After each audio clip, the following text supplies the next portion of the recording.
Are you interested in being sexy when you're over 60? Well, you're going to want to watch today's show. Hello, I'm Shannon Skinner, and this is Extraordinary Women TV.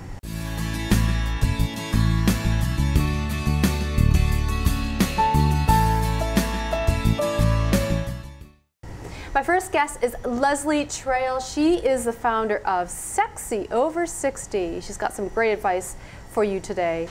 Now, you're going to meet her in a moment. Later in the segment, before we take a break, I'll have my regular Good to Know Minute when I ask my guests for their top success tip. You'll hear Leslie's. In the second half of the show, we'll be talking about how to have an extraordinary life. So stay with us for that. So Leslie Traill, it is so nice having you. Welcome to the show. Thank you. Now, you're founder of Sexy Over 60. You're a pioneer in the field of life coaching and personal development. Of course, a sought-after speaker. But I'm so intrigued. Do tell us, Sexy Over 60. Why did you name your company Sexy Over 60? Well, I have been a very vibrant woman my entire life. I've always felt that I was younger than my years. It was almost like I was a part of a Peter Pan syndrome, and I could never understand why people would always look at me and not see that I was the age I was, until it was drawn to my attention by a very good friend of mine. And she said, look, she said, I'm 48 years old, we work out together, you work out just as hard as I am. If anybody looked at you, they wouldn't realize that you were many years older than I am. I'm 64, I'm going to be 65 in January. Wow, so, yeah. And you look fantastic. Thank you. So congratulations to you. And my husband has always called me sexy. So I thought, okay, well, I'm over 60 and I'm sexy. So Sexy Over 60. Oh, brilliant. No, you know, a lot of, and congratulations to you again. Now, a lot of women, as they approach their you know, later adult, I mean, they're not feeling so sexy. There's been, in fact, I've read a number of articles recently about women not wanting to get into bathing suits after they're 40, and you know, as they're approaching perimenopause, menopause, they don't like their bodies. What's that all about? It's a lack of self-confidence. It's a lack of self-confidence that comes as a result of, you know, when we're young, we think we're going to stay like that forever. We don't realize that the body starts to change. So when we're in our 20s, and even at our early 30s, look great, we're fit. Getting into really tight jeans. Right, really tight jeans, right. May not have to exercise at all. Yeah. Can go out for that bacon burger with the French fries and wake up the next morning, have a few glasses of wine that night before, and wake up the next morning and get on with it like nothing happened. However, as our bodies start to age and they start to change, different things start to happen, and we have to do more maintenance. Yes. And that's why women start to realize that their bodies don't look the same. They start to get paranoid, or they start to get depressed about the way they look. Rather than seizing the moment and reclaiming their body, they allow themselves to fall into the trap of feeling aged and feeling like they're getting old. Now, you had an interesting career. You know, you were in law as a law clerk. You've worked in fashion. Right. You've had a very successful business. I did. One day you decided that you were going to switch and you wanted to help women. You wanted to create a coaching practice. What happened there? Well, two things happened. One, the business, the fashion business, it was the late 80s, early 90s, and things just were not ticking the way they should be. And I just realized that we were in a pretty deep recession. It was time to make some changes. So I decided, I'd always been the kind of person that was coaching my clients anyway. My clients that I was going into boutiques, they'd sit and they'd say, okay, fine, now that we bought the merchandise, now can we sit down and have a chat? They pour me a cup of coffee and start telling me all their problems. So when I came out of fashion, it was really a natural progression for me to start working with women and coaching women. At that time, there weren't a lot of courses that you could take to become a life coach. So I just basically was in a position where I had very good advice. I was really compassionate. I had a lot of knowledge because I've continually worked on myself since the age of 17. I became a meditator when I was 17 years old. So I had a lot to share, and made some really, really helpful inroads with women that I was working with. So, but did you call yourself a life coach, or is life coaching more a term that's really more modern, it's more modern. recent? It's more modern. I would probably say that what I called myself was a counselor. Yeah, someone that was counseling people and mentoring. Right. So I use the word mentoring and counseling. Life coach has become more of a buzzword, let's say, into the year 2000. So for you then, now that you work with women primarily age 45 and 60 and beyond, was there a time in your life where you said, oh my God, I'm really not happy with my body, I'm not happy with what's happening, I don't feel good anymore, I don't want to get into a bathing suit anymore? Yeah. You felt that way? I did. I probably started seeing little bits of it when I was in my middle to late 30s. And then when I hit 45, I woke up one morning and I looked in the mirror and I thought, who is this? Where have I gone to? I had disappeared because I had become very overweight. I was 30 to 40 pounds heavier than I am today. I looked older than I do now. I was in that position of not feeling very good about myself, and I realized that I had to seize the moment. And that was exactly around the same time that I switched from fashion and went into coaching. Okay? So it was all a natural progression. I started going to the gym. I started eating more healthy. I started paying more attention to my moods. I started working more with my meditation skills because I've been a meditator since the age of 17 years old. I started working more with my meditation skills and passing them on to my clients. And as a result of passing them on to my clients, seeing that their confidence levels were changing, that things that they were going through were starting to become clearer, and they were realizing that this time of life is not so much as we're losing ourselves, but actually we're regaining a new self. And I think that's the turning point. So that when you realize you've regained a new self, then the confidence level starts to happen.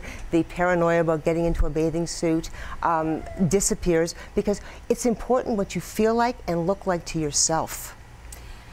Right. I mean, absolutely. And so for you, I mean, how do you work in terms of your coaching practice? I mean, what are the tools that you use? I mean, meditation obviously is one. Yes, that's one of the biggest ones. Yeah. I also use NLP, neuro-linguistic programming, which is helping people to communicate better. Communication, when you're in menopause and when you're going through midlife, your communication skills sometimes fall short because there's a lot of mood swings that go on. So if you can be taught how to communicate better and how to relate to people in a way that is congruent to their personalities as well as your own, and be able to put yourself in a place where when you're communicating, when you're talking, you have that flow back and forth. So that's a really important skill to learn. I also work with women with lifestyle changes, with health and wellness, eating better, getting to the gym, helping themselves to focus so that when they go to the gym, they actually feel they're empowered. And that's really what my mission statement is to help women to become empowered 45 to 60 and beyond. Now what about you know, women that are younger? Do you work with any other women in their 30s, or do you have advice for them based on based on what? Yeah. And that's an interesting question, because I've had women in their 30s look at me and say, can you teach me how to look like you do when I hit 60? All right? So women in their 30s, there's a real strong movement of very aware young women who are really wanting to better themselves. They're wanting to learn the skills that will make them be vibrant through their midlife and into their 60s. They're wanting to start in their 30s. So I have worked with women in their 30s as well. Now, Leslie, we're just going to take a quick break, and it means it's my good to know minute, and I know you've got a great success tip. Okay. So go ahead. Thank you. You want to do that now? Absolutely. Oh, okay. All right. Well, the success tip for me personally, all right, is being able to focus, all right, to be able to get yourself to that place where nothing outside of you is as important as you are. And one of the things that gets you there is meditation, is healthy eating, clean eating, and exercise. I would not be where I am today with my confidence level, being able to relate to women in their 30s, their 40s, and their 50s, and feel that I'm in the same age group as them if I did not have that confidence level. So those are the three components for me: is change your mind, which is meditation, change your body, which is lifestyle changes and exercise, and change your life. Well, that's good to know. Thank you for that. Thank you. We're going to take a quick break, and when we come back, more with Leslie Traill, founder of Sexy Over 60. So stay where you are.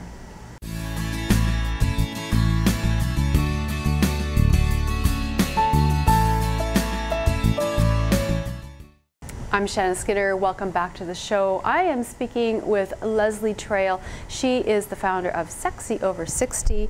She's a life coach, personal empowerment coach, and a speaker. Really glad to have her here today. Now, we were talking about NLP and your thoughts, and I mean, what does that have to do with your emotions, and especially for women who are approaching or in perimenopause, approaching their menopause years? Here's the thing. When you're in your menopause or approaching your menopause years, your mind is racing. Your mind tends to race. And part of the reason your mind tends to race is that because there's a nervousness that's happening within your system, okay? Your estrogen is lowering. People start to get very, very nervous because there's changes happening physically and mentally. A lot of women will find that they start to get forgetful. You know, that they're doing silly things. They might even put something in the refrigerator that doesn't belong there, which I found myself doing. Yeah, I hear all right, this story right, all the time, right. Yeah. I put my sugar. I'm not supposed to have sugar, right? I put my sugar in the fridge one day, and yes. I realized that no, that's meant for the cupboard. Exactly. I don't know what I was thinking. Exactly. I once walked out of a restaurant holding a container, you know, those old-fashioned containers of sugar. I remember walking out of a restaurant, holding it in my hand, getting to the door, and going, "Oh my gosh, this doesn't belong here. This belongs back at the table." So forgetfulness is part of it. It's part of it. Forgetfulness is definitely part of it. And what starts to happen is, again, because the estrogen lowers, we start to become a little bit forgetful. They've done studies that meditation builds more gray matter in your brain. So if you're losing gray matter and you start to meditate and you start to build gray matter, then you've got an equal balance. So you start bringing yourself back to where you were. The way the brain works is such that when you're in menopause, you can actually start to have preconceived notions about what people are saying because you're also not hearing the same way. It doesn't mean you're losing your hearing. Right. It just means that you're more sensitive. If you can think back to when you were a teenager, and just before you got your period, and then when you got your period, and every month going through that cycle, menopause is exactly the same thing. There is a type of hormone that's raging that's exactly the same as what you were when a teenager. As a teenager, we can't express ourselves. As adults, we sometimes don't express ourselves either. So what I teach women to do is I teach women to express themselves emotionally, physically, mentally, and spiritually. Right. And the spiritual piece is really important because I really believe strongly that women need to realize that menopause is a doorway into a new life. It isn't the end of an old one, it's the doorway into a new one where you are freer. You have the ability to have more confidence. You have the ability to not care if you need to wear makeup or you don't need to wear makeup. You have the ability to walk out on the street with your Lululemons and not worry that you might have a few bumps and lumps because you have enough self-confidence to know, well, I'm going to the gym and I'm going to be working on those, so I really don't care what people think about the way I look. I like the way I look. So is sexy, is that a definition? I mean, how would you define sexy? I define sexy as confident, joyful, interesting, being interested, travel, flirtatious, laughing. Those are the kinds of things that I see that sexy is. I don't feel that sexy is wearing provocative clothing. I believe that when a woman carries herself in a manner of confidence, in a way of confidence, and feels confident, it's the way she walks, it's the way she moves, it's the way she talks, it's the way she expresses herself without even speaking. That's sexy. Now, for women who want to be sexy and walk that way, feel confident, what can they do? What kinds of steps or what can they do so that they can feel better about themselves and particularly feel sexy as they're approaching the menopause or already in menopause? Mm-hmm, mm-hmm. I think one of the biggest things is to eat well, because I think that when you eat well and you take the proper supplements, that your skin glows, your eyes are bright. Your skin glows. Water, drinking lots of water, eating proper food, and I'm talking about eating clean food. I'm talking about eating your proper fruits, your proper vegetables, your proper whole grains, your proper lean protein, and eating every 2.5 to 3 hours, so that you're actually feeding your body. And when you feed your body properly, your skin starts to glow without any makeup. Your eyes become brighter.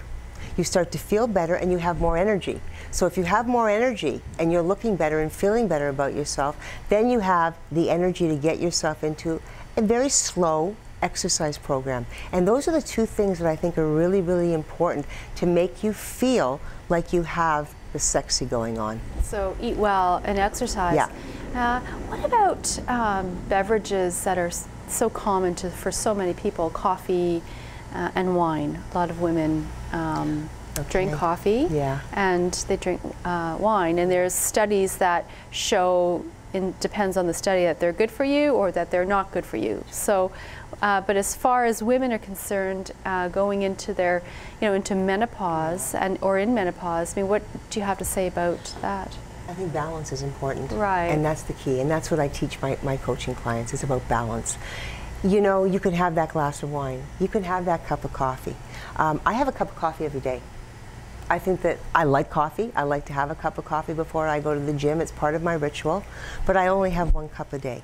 Wine, you have to be careful with wine when you're in menopause, because what wine will do is wine will contribute to those mood swings. It also will cause the flashes, the hot flashes, to come more often. So you'll often find if you're drinking a glass of white wine and you're sitting at a patio and your makeup is melting, it isn't the sun, it's the wine. So, everything in moderation, everything balanced out, and I really, really feel very strongly about that. I feel that I've cracked the code because I've learned to be able to balance my life and not restrict myself, that I don't eat clean every minute of the day, right? There's some days I take off and I'll have a half a piece of pizza because I want it.